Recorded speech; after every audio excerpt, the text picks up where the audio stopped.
At 35,000 feet above the Atlantic, a woman's quiet grace collided with the sharp edge of ignorance, and the fallout would reshape an entire airline.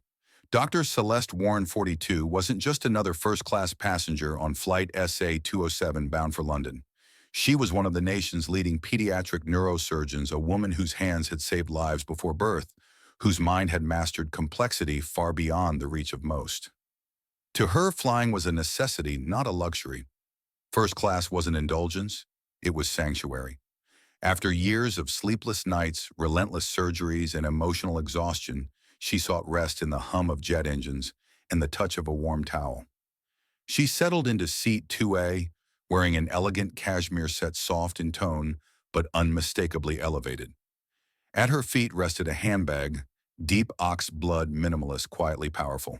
It was a Valextra Align, a reward she had gifted herself after her most recent success, performing life-saving surgery on conjoined twins still in the womb. This wasn't just an accessory, it was a testament to a lifetime of work few could ever understand. But to Jessica Albright, the blonde, blue-eyed flight attendant with a starched smile and an unspoken agenda, that bag wasn't a symbol of mastery, it was a problem. "Mom, that bag needs to go in the overhead," Jessica said, her tone layered with something colder than policy. Celeste smiled politely. "It fits perfectly under the seat. It's not in the way." But Jessica persisted, first with false cheer, then with clipped insistence. Celeste complied, not because she had to, but because she knew the game. She had seen this kind of tension before, the kind that begins with small slights and builds into something far more insidious. She had stood in operating rooms where seconds meant survival. She wouldn't waste her strength arguing with someone already convinced of her unworthiness. Still, the unease began to bloom. Service to her became distant, hollow. Others in first class were pampered with flutes of champagne and plated hors d'oeuvres. Hers came flat, missing the flourish. Her meal order ignored, replaced with the wrong dish delivered with no apology, no warm nuts, no welcome. Just small, deliberate omissions that spoke volumes. Celeste didn't complain. She had long ago learned how to carry herself through bias with poise so perfect it became armor. But then came the moment that pierced her calm. Jessica leaned in, smiled sweetly, and whispered just loud enough for nearby passengers to hear. "For next time, you might like Coach. They have bags with bigger logos, makes things easier so people don't get confused." It wasn't just a comment. It was a calculated dismissal, an insult layered in condescension, designed to strip away dignity. Celeste, who had remained silent for the entirety of the flight, finally turned to face her. Her voice didn't rise. It didn't need to. "What you see when you look at me isn't a passenger," she said, her tone sharp as a scalpel. "It's a projection of your own insecurities. I am not your charity case. I am not your error to correct. I earned this seat, this life, this bag, and none of it requires your approval." The cabin fell silent. But Jessica wasn't the only one who heard the words. Just across the aisle in seat 2D, a man closed his newspaper slowly. Daniel Warren, 51, founder and CEO of Sterling Air, had witnessed it all. Every snide remark, every withheld kindness, every inch of casual cruelty. And now the full picture had snapped into place. Unbeknownst to Jessica, the woman she had tried to humiliate was not only a world-class surgeon, she was the wife of the man who owned the very airline she worked for. Daniel didn't raise his voice either. Instead, he reached for his tablet. With calm precision, he typed a message to his executive team. "Clear your morning. We have a code atlas. Full crew report. FA Jessica Albright. Be at the gate." Code atlas wasn't public. It was Sterling Air's internal code for catastrophic failure of company values. Rare, irreversible, career-ending. As the plane began its descent into Heathrow, Jessica thought she had won, that she had maintained her version of standards. She didn't realize that her entire career was about to be dismantled, not with a scream, but with the same quiet control she had tried to mock. Because sometimes justice doesn't roar, sometimes it wears silk and waits. The wheels of Flight SA-207 made contact with the runway at Heathrow with a soft, practiced squeal. For most passengers, it was the sound of journeys ending, reunions beginning, or meetings about to commence. But for three people seated in the front of first class, the touchdown meant something else entirely. For Dr. Celeste Warren, it was a release from subtle hostilities, from the heaviness of restraint, from being the target of small, relentless indignities. For Jessica Albright, the flight attendant, it was triumph, the final act in a performance she believed had successfully maintained standards. And for Daniel Warren, CEO of Sterling Air, it was the moment of reckoning. As the plane taxied toward the gate, Celeste stayed seated. Her arms rested loosely in her lap, her breathing even. She didn't fidget, didn't check her phone, didn't rush to gather her things. She waited composed and regal as if nothing had happened, and yet everything had. Jessica, meanwhile, bustled about with artificial confidence. Her steps were brisk, her voice light and overly chipper. She was attempting to reset the narrative before the passengers deplaned to rewrite the last 7 hours as just another routine flight. But the trembling in her hands betrayed her. So did the sideways glances she now avoided. She hadn't missed how the atmosphere in first class had shifted colder, watchful, uncertain. Her instinct told her that something had turned. She just didn't know what.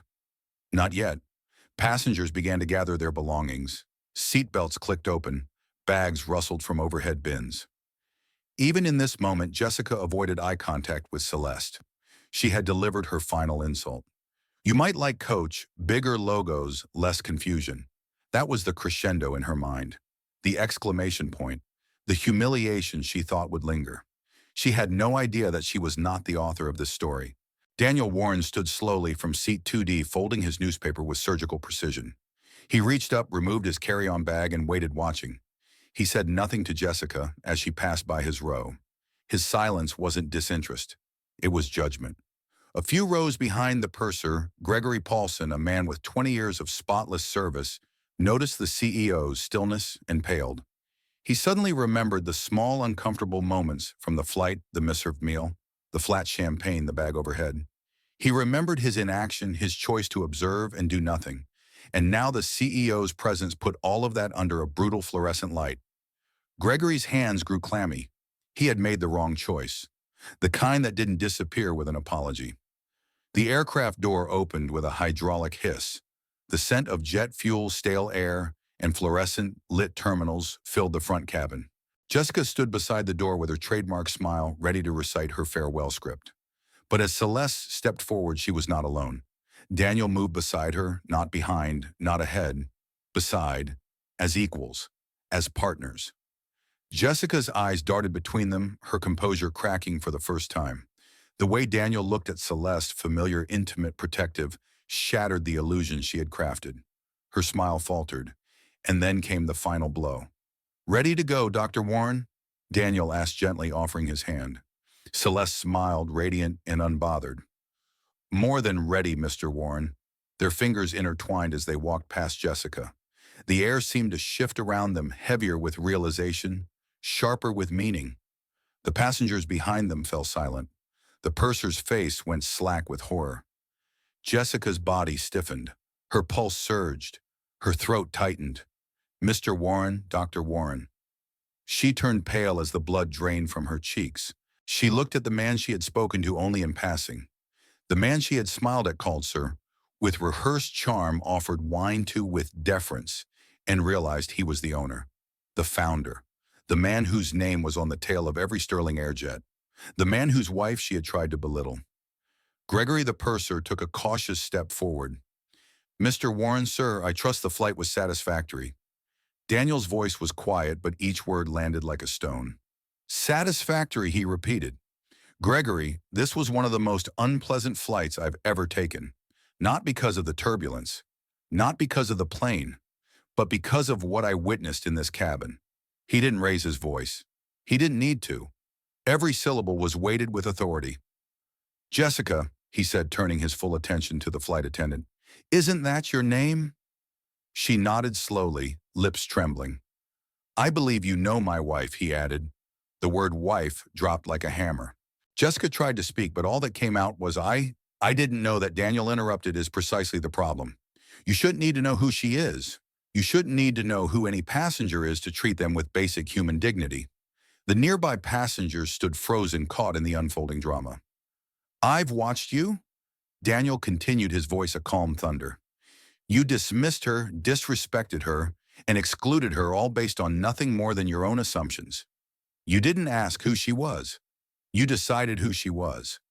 And you made her pay for it one microaggression at a time. Jessica's posture crumpled. Behind Daniel, two people approached from the gate, a woman in a dark blue business suit with a clipboard and a man in shirt sleeves holding a tablet. They were from corporate Sarah Kendall, VP of In-Flight Services, and Paul Martinez, Head of Human Resources. They had received Daniel's encrypted message mid-flight. Code Atlas. Crew manifest. Be at the gate, Daniel nodded at them. Thank you for being prompt. He didn't even need to look at Jessica. Her employment with Sterling Air is terminated, effective immediately. Jessica gasped. Please, Mr. Warren, I didn't mean it was a misunderstanding. No, Daniel said. It was a pattern, a choice, repeated, measured, cruel. And now the consequences are here. Paul and Sarah flanked Jessica, who was now weeping quietly. Her perfect hair was coming undone. Her voice cracked. Please, I didn't know who she was. Celeste, who had remained silent the entire time, finally spoke. Her voice was soft, not vindictive, but firm. It's never about who someone is, she said. It's about who you think they're not. Jessica's lip quivered. You didn't see a doctor, or a wife, or a human being. You saw a problem, and you used your little patch of power to try and put me in my place. But that place was never yours to define. Jessica's breath hitched. Her makeup smudged from tears. I'm not here to destroy you, Celeste continued. You did that yourself. I'm here so you'll remember this moment. So that maybe the next time you feel that condescending smile forming, you'll stop and think and do better. Daniel placed a hand on his wife's shoulder. Paul, have her badge ID and access revoked immediately. Conduct her exit interview in the terminal conference room. I want a full report on my desk in 2 hours, and I want to know how this woman was ever cleared to serve first-class passengers. Paul nodded and gestured for Jessica to follow. As Celeste and Daniel walked down the jet bridge toward a private VIP lounge, a strange stillness followed them. It wasn't fear. It wasn't pity. It was awe. Because in a world that often rewarded volume, they had just witnessed a woman speak with quiet authority so powerful it dismantled arrogance without ever raising her voice. Because justice, real justice, doesn't always roar. Sometimes it arrives in heels. Sometimes it wears silk.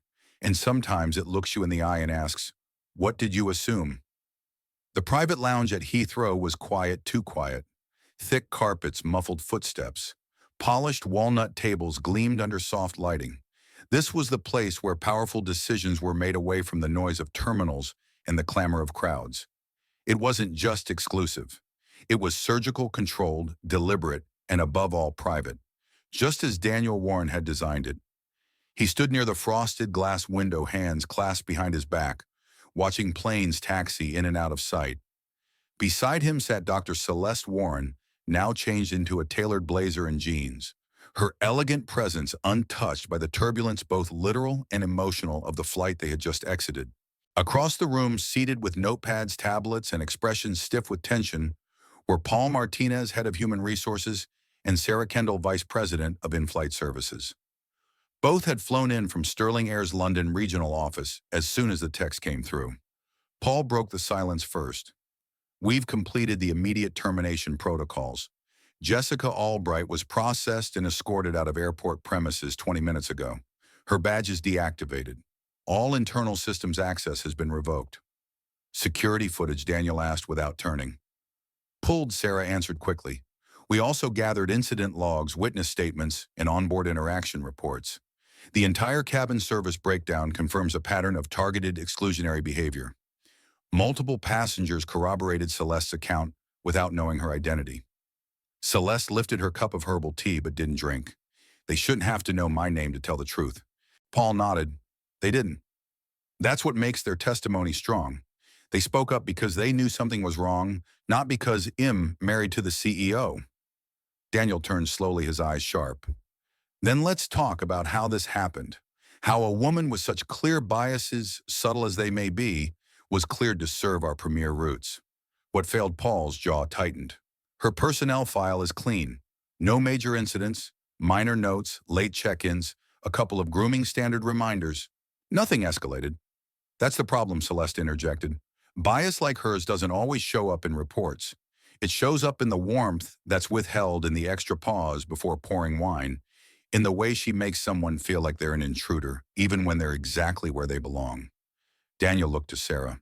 Tell me this isn't isolated. She hesitated, then shook her head. Honestly, it's not. We've had grumblings, nothing concrete. Anonymous complaints from passengers of color. We usually attribute it to the difficulty of luxury service standards. But now I realize we were rationalizing discomfort, avoiding the deeper question. What question? Daniel asked. Who do we think deserves first class? She said softly. Silence again. Daniel exhaled. Then we fix the culture, from the top down. What do you have in mind? Paul asked. Daniel straightened his posture and spoke with the calm intensity of a man used to crafting systems and tearing them down when necessary. We rebuild the structure, we tear out the roots of performative inclusion and replace it with something real, measurable, accountable, immediate. We're calling it the Warren Initiative. Sarah blinked. We're naming it after my wife, Daniel said firmly, because it should have never happened to her, because it's already happened to too many others, and because people remember names when they come attached to policy. Celeste looked at him surprised. You don't need to. Yes, I do, he interrupted gently, because the system let you down, and I let the system stay comfortable. Paul flipped open a fresh page in his leather notebook. Okay, what are the pillars? Daniel turned to face them fully now. 4 for now, he said, and I want them in writing, implemented and reported to me weekly. 1. Mandatory bias interruption training, not just sensitivity seminars. Real scenario-based simulations, including reverse audit playback of service recordings and cabin footage. All staff, including senior leadership, must complete it quarterly. A third-party firm will monitor completion and performance anonymously. 2. Implicit culture review of premier routes. All in-flight crew assigned to international business and first-class routes will be re-evaluated, not for skill, but for patterns of behavior. Well, re-interview frequent flyers, especially those from marginalized groups. The goal: detect exclusion even when it isn't verbal. 3. Passenger experience equity audit. Every elite status customer of color will receive an optional confidential follow-up survey post-flight. The language won't ask if they enjoyed the service. It will ask, did you feel welcome? Did you feel equal? Did anyone make you feel otherwise? 4. Restorative action and accountability council. We form a rotating body composed of staff, passengers, and DEI professionals to oversee every complaint that falls under interpersonal bias. Not just legal review, ethical review, cultural review, human review. Paul was furiously scribbling. It's bold, it's scalable, but it'll meet resistance. Some crew will say we're accusing them, that we're shaming them. Let them, Daniel said. Shame is a natural response to truth when it's been ignored long enough. If they're more upset about being called biased than about being biased, they need to go. Celeste finally took a sip of tea. Her fingers trembled just slightly. Do you think it'll work? Daniel looked at her, then at his team. I don't know, he admitted, but I'd rather fail trying to change the world than succeed at protecting what's broken. Sarah swallowed. When do we start? Now Daniel replied. And I want press involved. This isn't something we bury. It's something we illuminate. We control the narrative not to save face, but to expose what needs fixing. Paul looked hesitant. You're okay making this public. You're inviting a storm. Daniel didn't hesitate. We've already flown through worse. But this is the one storm that might cleanse something. Celeste watched the resolve settle into her husband's frame, admired how quickly he shifted from observer to reformer. But even now she felt the lingering ache, the weight of what had happened, the dozens of tiny humiliations stitched into her skin like invisible scars. She set the tea down and looked out the window. I want to speak to her, she said quietly. Jessica, Sarah asked, startled. Celeste nodded. Not as your employee, as myself. Paul frowned. Dr. Warren, you don't have to do that. She's gone. You've already. I didn't speak for me, Celeste said. I want to speak so she understands what she did. Because firing her doesn't teach her anything. Shame without understanding becomes resentment, and resentment becomes repetition. Daniel looked at her with equal parts admiration and concern. "Are you sure?" "No," she said, "but I'm still doing it." 30 minutes later, in a small administrative office near Heathrow's back terminal, Jessica Albright sat alone. Her uniform jacket was folded over the back of the chair, her hair now loose and disheveled. Her hands trembled as she dabbed at the corners of her eyes with a tissue. When the door opened and Celeste entered alone with no press, no cameras, no security, Jessica's body stiffened. She expected a triumphant gloat, a monologue, a knife disguised as a smile. What she got was something worse, something real. "I'm not here to humiliate you," Celeste said, closing the door behind her. "I think you've done enough of that to yourself." Jessica looked down. "I didn't mean." Celeste held up a hand. "Let's not start with denial. That's where most apologies go to die." Silence. "I'm here because I want you to understand what you did.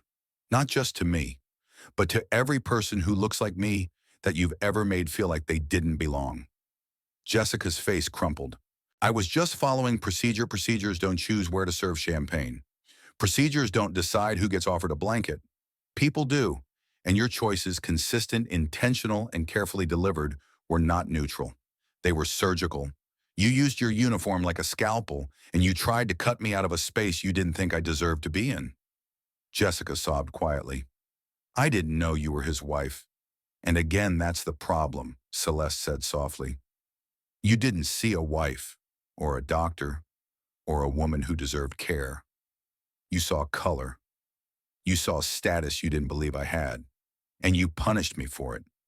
Celeste leaned forward. "I want you to remember this. The real damage isn't in the insult. It's in the silence that follows when someone accepts it, swallows it, internalizes it. That's what you did, not just to me, but to anyone who's ever boarded that plane hoping to be invisible just long enough to get home, and instead felt like a burden." Jessica looked up slowly, her eyes bloodshot. "What am I supposed to do now?" she asked. "My career's over." Celeste stood. "You start by listening, then learning, then unlearning, and then you start again from the beginning. This time as a better version of yourself." She walked to the door, then turned back. "You don't need a uniform to become dangerous, and you don't need a title to be decent. Choose wisely." With that, Dr. Celeste Warren left the room. Behind her, Jessica sat alone, not in disgrace, but in discovery. The beginning of a reckoning, the edge of a mirror. And in that reflection, for the first time, she didn't like what she saw. The press release went out at 6:45 a.m. London time. It was short, measured, and powerful. Not filled with legal hedging or corporate jargon, just the truth and a promise. Sterling Air confirms the immediate termination of an in-flight employee following a confirmed incident of discriminatory behavior aboard Flight SA-207. The company is launching an internal reform effort known as the Warren Initiative, named in honor of Dr. Celeste Warren, a renowned pediatric neurosurgeon and respected first-class passenger aboard the flight. Sterling Air remains committed to dignity, fairness, and accountability at every level. This is not a statement, it is a beginning. Within hours, the internet had done what it always does, turn a quiet reckoning into a global conversation. Hashtags like the Warren Initiative, Shocks Flying While Black, and Your Code Atlas trended across Twitter, Instagram, and LinkedIn. News outlets from CNN to BBC picked up the story. Influencers posted reaction videos. Airline industry analysts debated its implications. But more than that, something else began to happen. Something quieter, slower, deeper. People started telling their stories. Under Sterling's official tweet, thousands of comments poured in.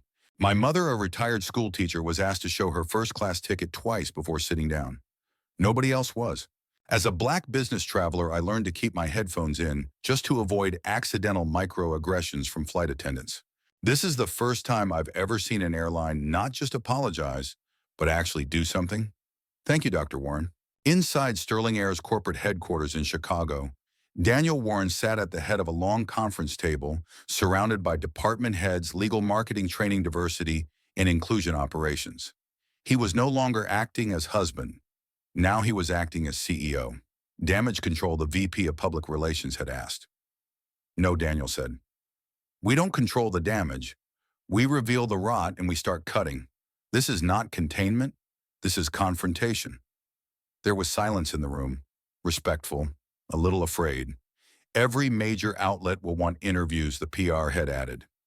Are we putting Celeste out front? No, Daniel said without hesitation. She's not the story. She was the target. We are the story, the system, the response, the reform. We're not hiding her, but we are not using her pain as PR currency.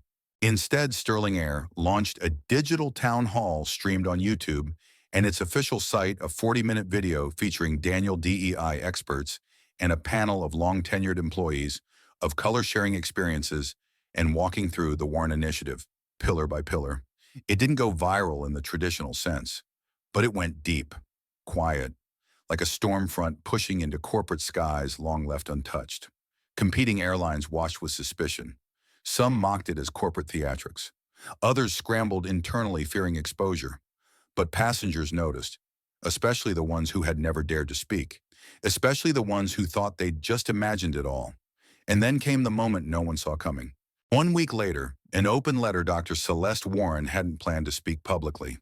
But when the New York Times requested an op-ed, not an interview, not a quote, but her own words on her own terms, she agreed. The headline read, "I wasn't looking for justice at 35,000 feet, but it found me anyway." The piece was both a scalpel and a salve. She wrote not with vengeance, but clarity. This isn't about one bag, or one seat, or one flight attendant. This is about all the spaces where people like me are treated like guests in a world we helped build. Where presence is questioned, where dignity is conditional, where luxury is policed not by price, but by perception. She detailed the subtle ways that exclusion operates, the silence, the side glances, the selective kindness. But she ended with hope. We don't need perfection. We need presence. We need companies, systems, people willing to stop protecting the mold and start renovating the foundation. The Warren Initiative is not my legacy. It's a test for all of us. The piece broke through every algorithm.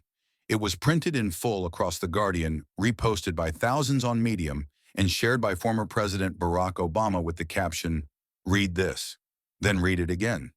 Then ask yourself who you're willing to stand beside. For Daniel Warren, the message was clear. They weren't just leading a company now. They were leading a movement. Inside the industry, a quiet earthquake. Behind the scenes, the ripple effects grew larger than Sterling itself. At Norwegian Air, a black pilot named Andre Collins finally submitted a detailed 14-page complaint about years of delayed promotions and racially coded feedback. It had sat in his drafts for 2 years. The Warren Initiative gave him the push to press send. At Delta, a former cabin crew member who had resigned due to cultural misalignment was invited back by the VP of HR with a new offer and a new apology. At United, a new role was quietly created, Director of Passenger Equity and Experience, a position that hadn't existed until now. Other industries began to pay attention. Hospitality, healthcare, luxury retail. Because when injustice happens at 35,000 feet, it feels far away, but when it lands hard. On policies, on brands, on reputations. Back at home, the real work begins. Celeste and Daniel returned to Chicago 10 days after the flight.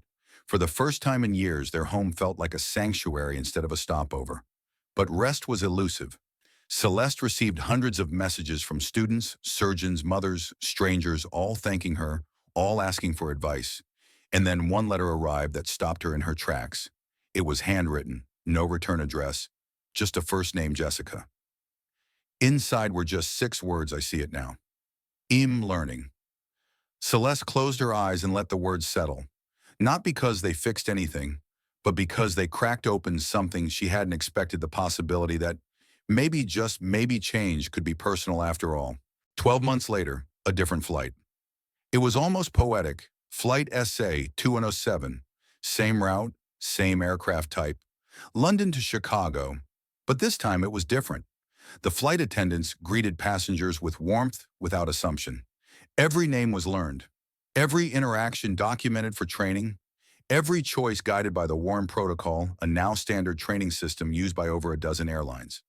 And in 2A, a woman sat reading a book on surgical ethics. A new first-time passenger, black, young, nervous. A tall, soft-spoken flight attendant approached and smiled. "Dr. Aduni, may I offer you a warm towel and a glass of sparkling water? We're so grateful to have you aboard." The woman blinked. "How did you know I'm a doctor?" The attendant grinned. "Your booking was through Sterling Healthcare. But honestly, you look like someone who saves lives." The woman laughed, blushing. "Thank you. I was worried I didn't look the part." "You look exactly the part," the attendant said. "Because you're here. That's enough." In seat 2D, Daniel Warren looked up from his email and smiled softly. In 3A, Celeste closed her eyes and exhaled. Not because the world had changed, but because she had helped start it. Change doesn't always announce itself with thunder. Sometimes it begins with a quiet shift in language, a pause before an assumption, a question asked where silence used to live. And sometimes it becomes a wave, slowly, powerfully reshaping the shoreline of everything we thought was permanent. That was the case with the Warren Initiative. 6 months after the press release that shook the aviation world, the Warren Initiative was no longer just a reform effort at Sterling Air. It had become a benchmark, a point of reference in corporate strategy, meetings, HR training retreats, university case studies, and international DEI, diversity, equity, and inclusion conferences. And at the center of it all, not by design but by consequence, stood Dr. Celeste Warren, not just a symbol but a standard. One academia wakes up at Stanford, a professor of organizational behavior, revised her entire syllabus to include a module on invisible exclusion in high-touch environments, using Flight SA 207 as a case study. At Harvard Law, a seminar titled Dignity, Policy, and Power featured the Warren Initiative in its spring curriculum, taught through a multidisciplinary lens: law, ethics, branding, and civil rights history. The Warren case wasn't just studied, it was dissected.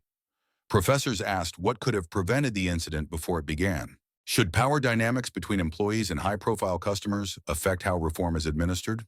Is systemic equity possible in luxury spaces traditionally built on exclusivity? One class at Howard University wrote an open letter to Sterling Air, not to criticize, but to thank them. "We didn't just see accountability. We saw leadership," the letter read. "Not just because you fired someone, but because you chose to educate the system, not just punish the individual." Copies of the letter were framed and hung in Sterling's HR department. The signature at the bottom signed the next generation of travelers, two corporate copycats and the good ones. At first, other airlines scrambled to adopt similar programs, some sincerely, some performatively. Delta launched its Human Altitude program. United introduced first-class equal service pledges. JetBlue quietly contracted with the same DEI consulting firm Sterling had used trying to catch up. But most failed to replicate what made the Warren Initiative: effective accountability paired with storytelling. Sterling didn't just update manuals or launch new e-learning modules. They humanized the standard. They taught their people to recognize harm before it turns visible, to act before damage is done, to document what bias sounds like when it's smiling. They rewrote scripts, but more importantly, they rewrote assumptions. Flight attendants were encouraged not just to learn names, but to learn patterns: who gets interrupted mid-sentence, who gets ignored during meal service, whose complaints get brushed off as difficult. In a private memo, Daniel Warren wrote, "We are not retraining for politeness. We are retraining for awareness." As a result, attrition dropped. Employee satisfaction increased. And for the first time, Sterling Air's first-class satisfaction surveys included a line item labeled "Felt Seen and Valued, Not Just Served." It became their most positively rated metric. 3. Media evolves slowly then suddenly. The entertainment industry, which had long profited from depictions of drama at 35,000 feet, took notice too. A limited series titled Altitude was greenlit by a major streaming platform. It loosely dramatized the events of SA 207, but focused more deeply on what the flight didn't see: the childhood that shaped Jessica Albright's. Bias is the boarding agent who looked away, the silent passengers who later wrote letters. The show wasn't perfect, but it triggered conversation. Op-eds were written. Podcasts exploded with commentary. TikToks went viral, breaking down microaggressions in luxury. And yet, through all this, Celeste remained grounded, intentionally so.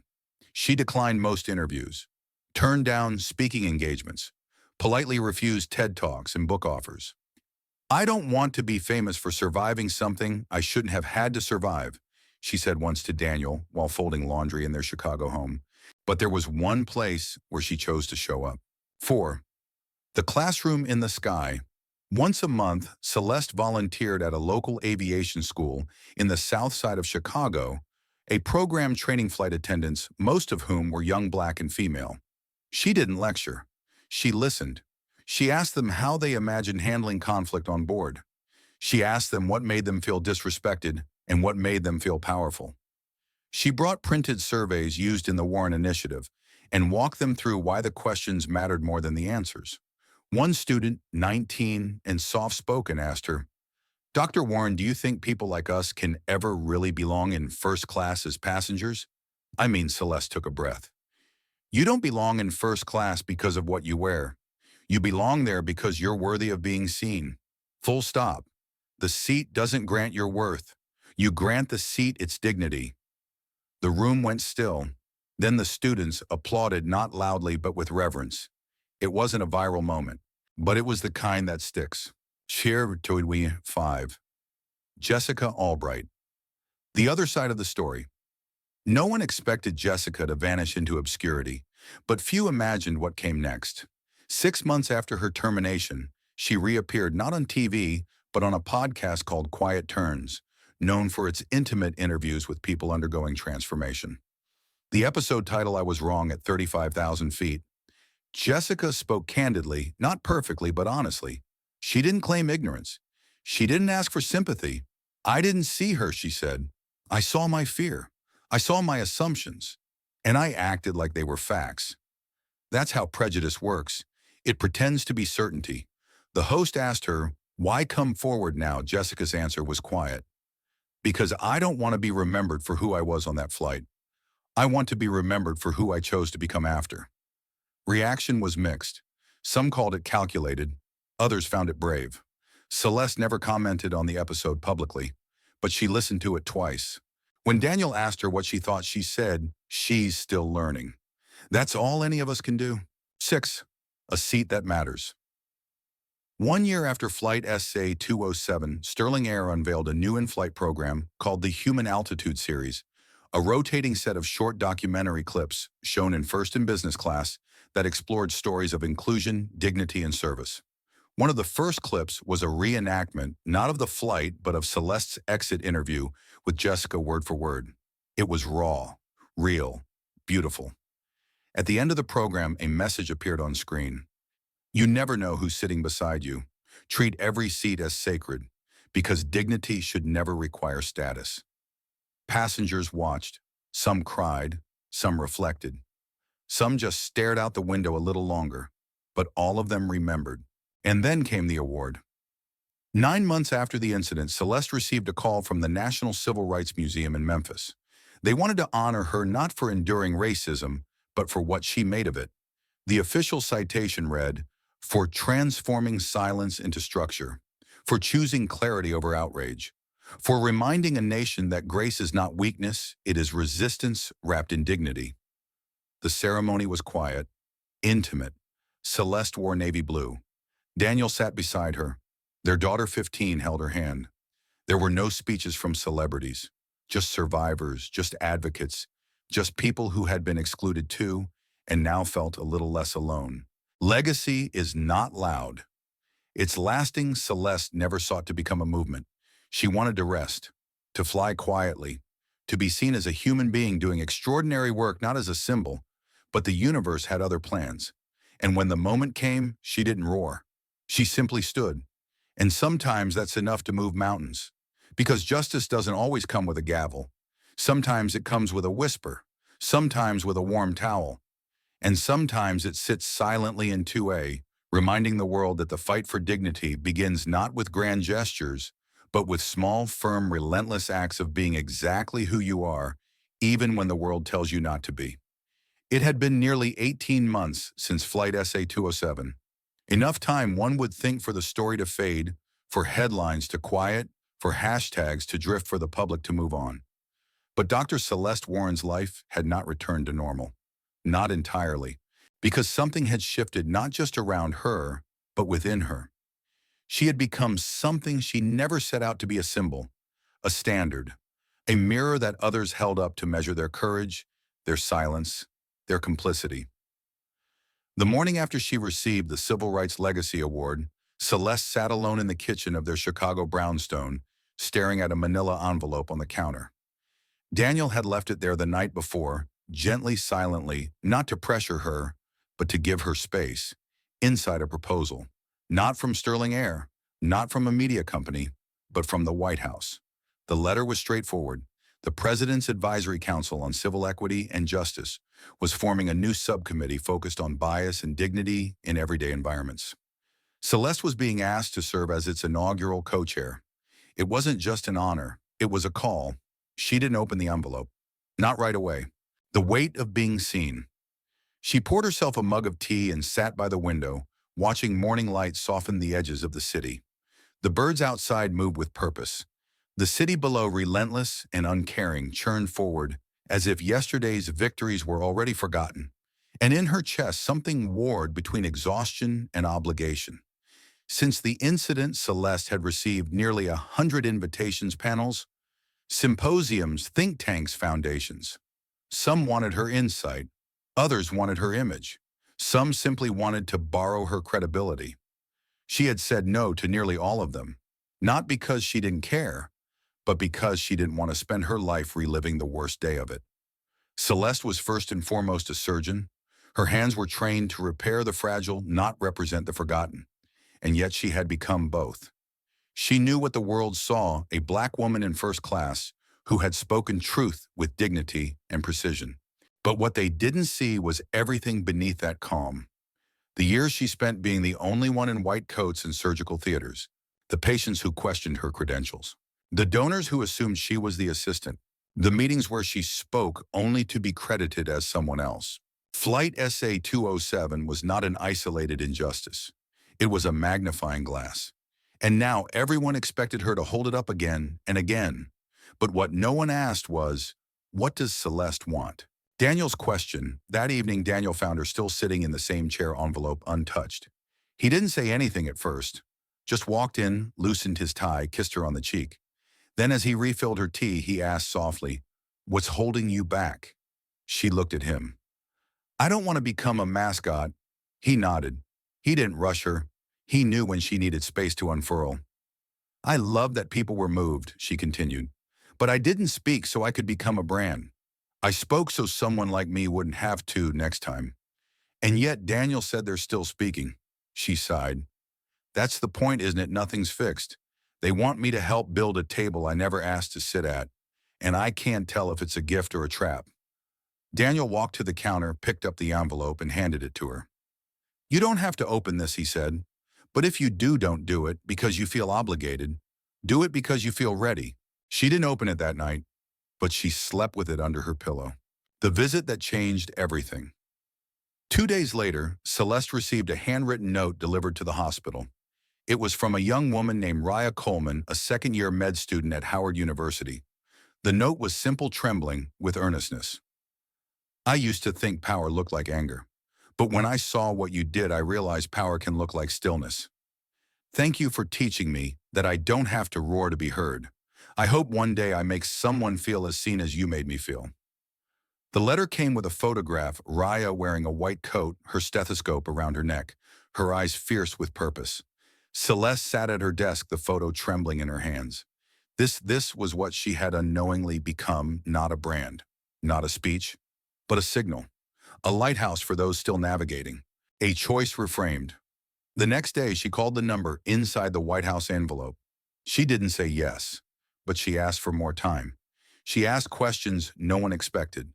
Would the subcommittee include working-class voices, not just experts? Would they address not just racial bias, but the intersection with gender, disability, and class? Would they include listeners, not just talkers? The staffer on the other end was stunned. "Dr. Warren Eno Ones ever asked us that on a call like this?" Celeste smiled. "Then maybe you're calling the wrong people." And that was the moment she knew this wasn't about taking a spotlight. It was about installing floodlights so others could be seen too. The return to the public eye. In April, Celeste finally stepped onto a national stage not for a keynote, but for a round table. No lights, no cameras, just 10 chairs, 10 stories, one table. She spoke third behind a transgender teen from Detroit who'd been kicked off a bus for her appearance, and a disabled veteran who'd been denied hotel service due to policy. Celeste didn't mention her flight. She didn't mention Jessica. She didn't need to. She talked about grace as a public health tool. When people are denied dignity, she said they start to believe they deserve that denial. And when we allow systems to treat people as disposable, it isn't just a moral failure, it becomes a clinical one. That quote was printed in over 20 newspapers. Not because she shouted it, but because she meant it. New work, same soul. In the following months, Celeste helped draft the Council's first proposal, the Public Dignity Review Act, a non-binding resolution encouraging all federally funded agencies to incorporate dignity metrics into customer-facing roles. She insisted on including libraries, DMV offices, postal service counters. People think civil rights only live in marches, she said, but they live in check-in lines too. At home, she remained who she always was, a doctor, a mentor, a wife, a woman who loved chamomile tea and early mornings with classical jazz. She never left surgery, but she expanded her table and quietly added more chairs. Legacy revisited. One night, her daughter, now 16, asked her a question at the dinner table. "Do you ever wish the flight never happened?" Celeste paused. Daniel looked up from his fork. She thought for a moment, then said softly, "I wish it hadn't been necessary, but since it did happen, I'm glad I stood." Because that's the story of Celeste Warren. Not a story of revenge, not even redemption, but one of returning to yourself after the world tries to rewrite your worth. And choosing again and again to live, to love, to lead with both hands open. The day was ordinary. Chicago's skyline sat under a soft blanket of gray clouds. The lake was still. Traffic moved with the familiar rhythm of city life, hurried, half-aware, and endless. But in one quiet wing of University Medical Center, the world felt suspended. Dr. Celeste Warren stood in a small lecture hall, not as a keynote speaker, not as a public figure, but as a teacher, just as she had been before all of this began. In front of her sat a class of final-year medical students, some bleary-eyed from overnight rotations, others alert with reverent awe. They knew who she was. They knew the story. Most had written essays about the Warren Initiative, but today she wasn't there to tell them what happened. She was there to tell them what mattered after it did. Celeste clicked the remote, and the slide behind her changed. On it was a simple sentence. "Who gets to feel human?" She turned back to the room. "This," she said, "is the only question I want you to remember when you graduate." She let the silence stretch. The question lingered. "I've spent my life in operating rooms," she continued, "fighting for the smallest humans you can imagine, children still in the womb. And yet, sometimes the hardest part of my work isn't the surgery.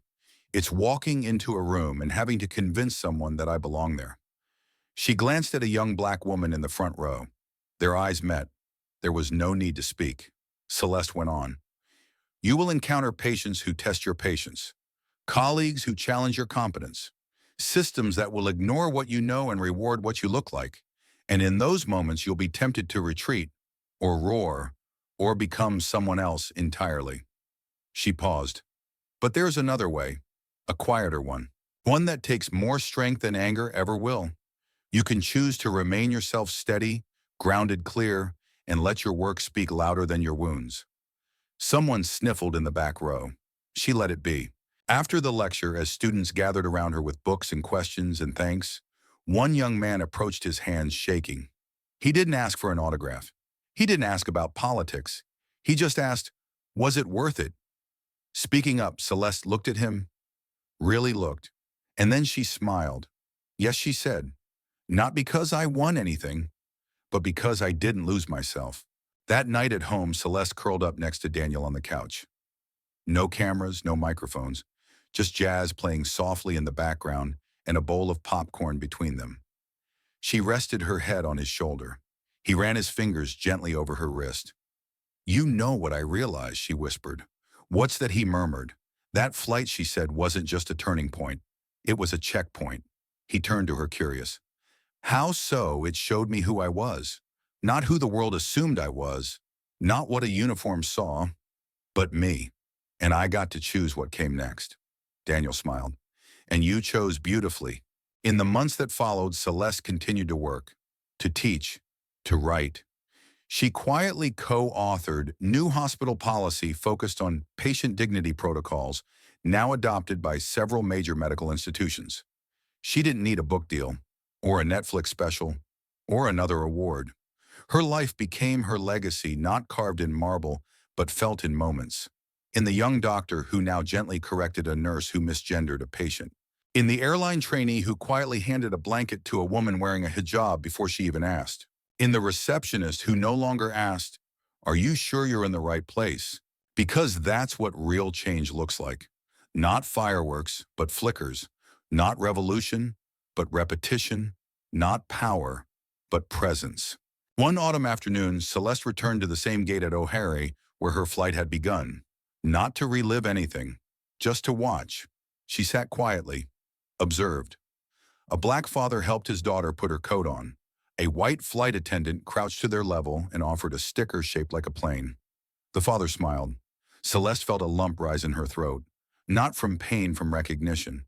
She didn't need to intervene. She just needed to witness what dignity looked like when it stayed.